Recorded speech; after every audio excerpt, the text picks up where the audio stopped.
ኢትዮጵያ ብሔራዊ ባንክ ሁሉም የባንክ ሰራተኞች በሙሉ የትምህርት ማስረጃቸው እንዲጣራ አስቸኳይ ትዕዛዝ ለባንኮች አድርሷል። የሁሉም ሰራተኞቻችሁን የትምህርት ማስረጃ እንድታጣሩ ሲል ትዕዛዝ ሰጥቷል። ትዕዛዙን ተከትሎ የተሰሙ መረጃዎችን የማስደምጣችሁ ይሆናል። የኢትዮጵያ ብሔራዊ ባንክ ለመሆኑ ይህንን ትዕዛዝ ለኢትዮጵያ ባንኮች ለምን ሰጠ? ከዚህ ትዕዛዝ ጀርባ ምን ተገኝቷል? በዝርዝር የምታደምጡት መረጃ ይሆናል።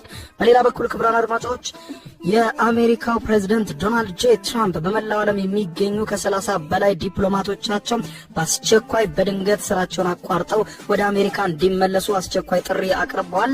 የዲፕሎማቶቹ ጥሪ በከፍተኛ ሁኔታ መነጋገሪያ ሆኗል። ተደምጣላችሁ። በኢትዮጵያ ውስጥ ተአምራዊ የተባለ ቀዶ ጥገና ተደርጓል። ይህንን ቀዶ ጥገና ተአምራዊ ያስባለው በስጋ መፍጫ ጉዳት ደርሶበት እጁ ተቆርጦ ሙሉ ለሙሉ የተለያየን ግለሰብ እጆቹን ዳግም የመግጠም ስራ ነው የተሰራው። ይህም ደግሞ ተአምራዊና እስካሁን ብዙም በሕክምናው ዓለም ያልተለመደ ነው ተብሏል። መገናኛ ብዙሃን እየተነጋገሩበት ነው። በዝርዝር የምታደምጡት ነው። እስከ ፍጻሜ ቆዩ። የኢትዮጵያ ባንኮች የሰራተኞቻቸውን የትምህርት ማስረጃ ትክክለኛነት እንዲያጣሩ የኢትዮጵያ ብሔራዊ ባንክ አስቸኳይ መመሪያ መስጠቱ ተሰማ። በተለያዩ የሥራ መስኮች ሐሰተኛ የትምህርት ማስረጃ መኖራቸውን የሚያሳይ ፍንጭ መገኘቱን ተከትሎ ነው። ብሎም የዲግሪ ወረቀት ሽያጭ እንደነበረ ከተደረሰበት በኋላ ብሔራዊ ባንክ የሀገሪቱ ባንኮች ውስጥ ያሉት ሰራተኞች የትምህርት ማስረጃቸው ላይ ማጣራት እንዲያደርጉ ትዕዛዝ የሰጠ። በትዕዛዙ መሰረትም የኢትዮጵያ ባንኮች እያንዳንዱን ሰራተኛቸውን ከመጀመሪያው ዲግሪ በፊት ያለውን የትምህርት ማስረጃ እንዲመረምሩና ከሚመለከተው የመንግስት አካልም አረጋግጠው እንዲያቀርቡ የኢትዮጵያ ብሔራዊ ባንክ መመሪያ መስጠቱን ተመልክቷል። በመመሪያው መሰረትም እያንዳንዱ የባንክ ሰራተኛ የዲግሪ ትምህርቱን ከመጀመሩ በፊት ያለውን የትምህርት ማስረጃ ማረጋገጫ ማቅረብ እንዳለበት ይደነግጋል። ባንኮች ሰራተኞቻቸውን ወደ ዲግሪ ትምህርት የተሸጋገሩበትን የ12ኛ ክፍል ሰርተፍኬት ወይም ዲፕሎማ ደረጃ 4 አረጋግጠው ማቅረብ ይጠበቅባቸዋልም ተብሏል። የ12ኛ ክፍል ማለፊያ ነጥብ አስመዝግበው በቀጥታ ወደ ዲግሪ ትምህርት የገቡ የባንክ ሰራተኞች ከኢትዮጵያ የትምህርት ምዘናና ፈተናዎች አገልግሎት ማረጋገጫ እንዲያቀርቡም ተብለዋል። ሰራተኞች የሚያቀርቡትን የ12ኛ ክፍል የትምህርት ማስረጃ ማረጋገጫ ከአገልግሎቱ ለማግኘት በአካል ወይም በዲጂታል አማራጭ በተዘጋጀው ድረገጽ መጠቀም እንደሚችሉም አመልክቷል። በዲፕሎማ የትምህርት ማስረጃ ዲግሪ የተማሩ ሰራተኞችም በተመሳሳይ ከሚመለከታቸው የክልልና የከተማ አስተዳደር ተቋማት ማረጋገጫ ማቅረብ ይጠበቅባቸዋል።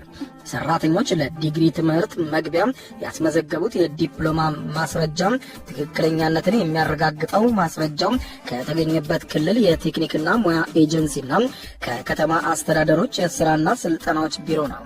ባንኮች ይህንኑ የብሔራዊ ባንክ መመሪያ ለሰራተኞቻቸው ማሳወቃቸውን ነው መገናኛ ብዙሃን የዘገቡት። አንዳንድ ባንኮችም ከግል ከፍተኛ ትምህርት ተቋማት መረጃ ላስመዘገቡ ሰራተኞቻቸው ላይ ያተኮሩ ሲሆን አስከትለውም ሁሉንም የሰራተኞች መረጃ ማረጋገጥ እቅድም ይዘዋል። ብሔራዊ ባንክ መመሪያ ከማውረዱ በፊት አንዳንድ ባንኮች በራሳቸው ተነሳሽነት የሰራተኞቻቸውን የትምህርት ማስረጃ የማረጋገጥ ሙከራ እንዳደረጉ መረጃዎች የሚያመለክቱ ሲሆን ይሁን እንጂ የትምህርት ማስረጃ ማረጋገጥ አሰራራቸው ከመሰረቱ ሐሰተኛ ባለ ዲግሪዎችን ለመለየት አያስችልም የሚል ትችት ሲቀርብበት እንደነበር ዋዜማ ራዲዮ ዘግባለች። ባንኮች ከዚህ ቀደም በራሳቸው መንገድ የሞከሩት የትምህርት ማስረጃ ማረጋገጥ አሰራር የሰራተኞችን ዝርዝር ልኮም ከዩኒቨርሲቲዎች ማረጋገጫ መጠየቅ ላይ የተመሰረተ ሲሆን በተለይም የግል ዩኒቨርሲቲዎች በኩል ተማሪያችን ነበሩ ወይም አልነበሩም የሚል ምላሽ በቂ የትምህርት ማስረጃ ማረጋገጫ መሆኑ ላይ ጥያቄ አስነስቷል። የግል ከፍተኛ የትምህርት ተቋማት የቁጥጥርና ክትትል አሰራሩን የፈጠረውን ክፍተት ተጠቅመው በዲግሪ ወረቀት ሽያጭ ላይ ተሰማርተው እንደነበረም ትምህርት ሚኒስቴር መግለጹ ይታወሳል። በዚሁ ምክንያትም የትምህርትና ስልጠና ባለስልጣን የግል ከፍተኛ የትምህርት ተቋማት በራሳቸው የዲግሪ ወረቀት አትመው መስጠት እንዳይችሉም አግዷቸዋል። ባለስልጣኑ በግል ከፍተኛ የትምህርት ተቋማት ላይ ባደረገው ማጣራት በ10 ዓመት ካስመረቋቸው 1.1 ሚሊዮን ተማሪዎች መካከል ከ100,000 በላይ ሐሰተኛ የትምህርት ማስረጃዎች ያስመዘገቡ መሆናቸውን እንደደረሰበትም መግለጹ ይታወሳል። በሌላ ዜና አሜሪካ ከግብጽና ሶማሊያ ጨምሮ ከ30 ሀገራት ከፍተኛ ዲፕሎማቶቿን ወደ አሜሪካ በአስቸኳይ እንዲመለሱ አስቸኳይ ጥሪ አቀረበች። የትራምፕ አስተዳደር ያለምንም ማብራሪያ በተለያዩ ሀገራት ውስጥ የሚገኙ ወደ 30 የሚጠጉ አምባሳደሮችና ከፍተኛ ዲፕሎማቶች በሙሉ ስራቸውን አቁመው በድንገት ወደ አሜሪካ እንዲመለሱ ትዕዛዝ ተሰጥቷቸዋል።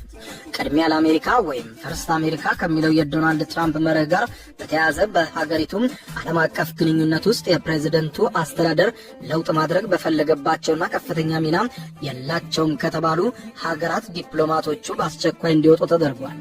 ለአሜሪካ መንግስት ውሳኔ ቅርብ የሆኑ ምንጮች ለሮይተርስ የዜና ወኪል እንዳቀረቡት መረጃ ከሆነ ወደ 30 የሚጠጉ ከፍተኛ ዲፕሎማቶች ያለምንም ማብራሪያ የተመደቡባቸውን ሀገራት በአስቸኳይ ለቀው ወደ አሜሪካ እንዲመለሱ በድንገት በስልክ ጥሪ ተደርጎላቸዋል ተብሏል።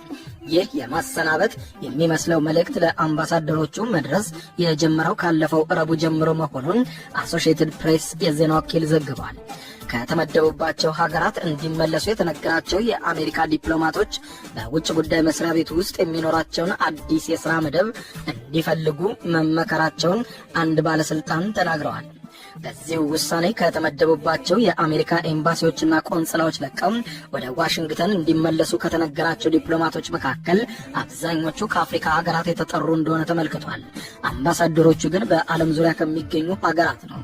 የአሜሪካ አምባሳደሮችና ዲፕሎማቶች እንዲወጡ የተደረጉባቸው ናቸው ብሎ አሶሺየትድ ፕሬስ ባወጣው ዝርዝር ውስጥ 28 ሀገራት የተጠቀሱ ሲሆን ግማሾቹ ደግሞ ከአፍሪካ ሀገራት ናቸው።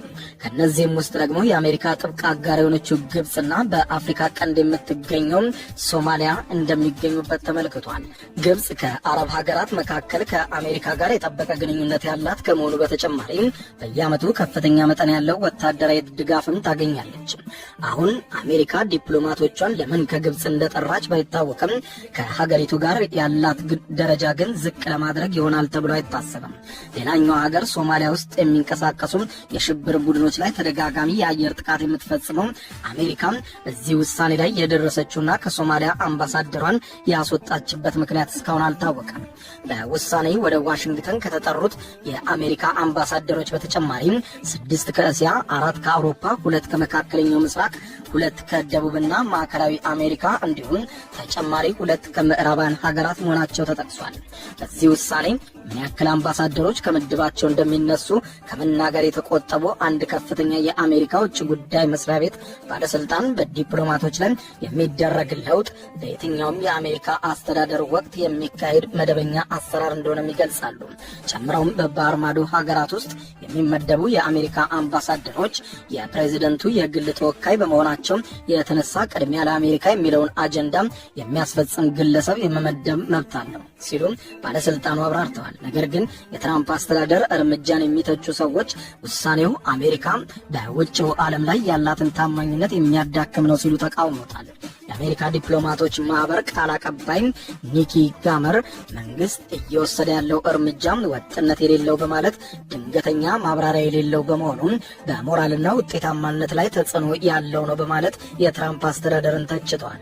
ዶናልድ ትራምፕ ለሁለተኛ ዙር የስልጣን ዘመን ወደ ፕሬዝዳንትነታቸው ከተመለሱ በኋላ የአሜሪካን በውጭ ፖሊሲ ላይ ቅድሚያ የምትሰጣቸውን ጉዳዮች በብሔራዊ ደህንነት ተቋማት ውስጥ ባሉ ቦታዎች ላይ ታማኝ ሰዎችን ሲመድቡ ቆይተዋል። የአሜሪካ የምክር ቤት አባላት እንዲሁም ዲፕሎማቶች ይህ የትራምፕ እርምጃ ሀገሪቱ በመላው ዓለም በዲፕሎማሲው መስክ ያላትን ተጽዕኖ ለቻይናና ለሩሲያ አሳልፎ የሚሰጥ ነው በማለት እየተቹት ይገኛሉ። ሌላ ዜና ኢትዮጵያም በሕክምና ዘርፍ እምብዛም ያልተለመደና ታሪካዊ ነው የተባለለት ውስብስብ የቀዶ ጥገና ሕክምና በስኬት ማከናወኗ ተሰማ። ኢትዮጵያውያን የሕክምና ባለሙያዎች በማሽን አደጋ ምክንያት ሙሉ በሙሉ ተቆርጦ ከሰውነቱ የተለየ እጅን ለ6 ሰዓታት በፈጀ ቀዶ ጥገና ሂደት መልሰው መግጠም መቻላቸውን ነው መገናኛ ብዙሃን የዘገቡት። የአጥንት ከፍተኛ አደጋዎችና የመገጣጠሚያ ቅየራ ሰብ ስፔሻሊስት የሆኑት ዶክተር ቢኒያም ተሾመ ለመገናኛ ብዙሃን እንደተናገሩት ይህ አሰቃቂ አደጋ የደረሰው አንድ የ20 ዓመት ወጣት የስጋ መፍጫ ማሽን ለመጠገን ጥረት በሚያደርግበት ወቅት እንደሆነ ተመልክቷል። አደጋው የወጣቱን እጅ ሙሉ በሙሉ ከመቁረጡን ባሻገር በደረቱ ላይም ለሕይወቱ አስጊ የሆነ ከባድ ጉዳት አድርሶበት እንደነበረ ገልጸዋል። ይህ ተአምራዊ ነው፣ አስገራሚ ነው የተባለው የቀዶ ጥገና ሕክምና በስኬት ሊጠናቀቅ የቻለው በሶስት ዋና ዋና ምክንያቶች መሆኑን የሕክምና ባለሙያዎቹ አብራርተዋል። አንደኛ፣ ታካሚው አደጋው እንደደረሰበት በፍጥነት ወደ ጤና ተቋም መምጣቱ፣ ሁለተኛ፣ የደም መፍሰሱን በአፋጣኝ ለመቆጣጠር የተወሰደው እርምጃና ከሁሉም በላይ ወሳኝ የነበረው እርምጃ የተቆረጠው የሰውነት አካል ህዋሱ ሳይሞት እንዲቆይ በበረዶም ወይም አይስቦክስ ውስጥ ተጠብቆ ለቀዶ ጥገና መቅረቡ ነው ብለዋል። ለ6 ተከታታይ ሰዓታት ሲካሄድ የቆየው ይህ ኦፕሬሽን በስኬት መጠናቀቁ የተገለጸ ሲሆን በቀጣይም ታካሚው ሙሉ በሙሉ አገግሞ እጁ ወደ ቀድሞ አገልግሎቱ እንዲመለስ አስፈላጊ የፊዚዮቴራፒና የሕክምና ክትትል እንደሚደረግለትም ተገልጿል። ይህ ስኬት በኢትዮጵያ የሕክምና ታሪክ ውስጥ ትልቅ ቦታ የሚሰጠው ክስተት ሲሆን ሀገር በቀል የሕክምና ባለሙያዎችም በዘርፉ ያላቸውን ከፍተኛ አቅም ያሳየ እንደሆነም ተመልክቷል።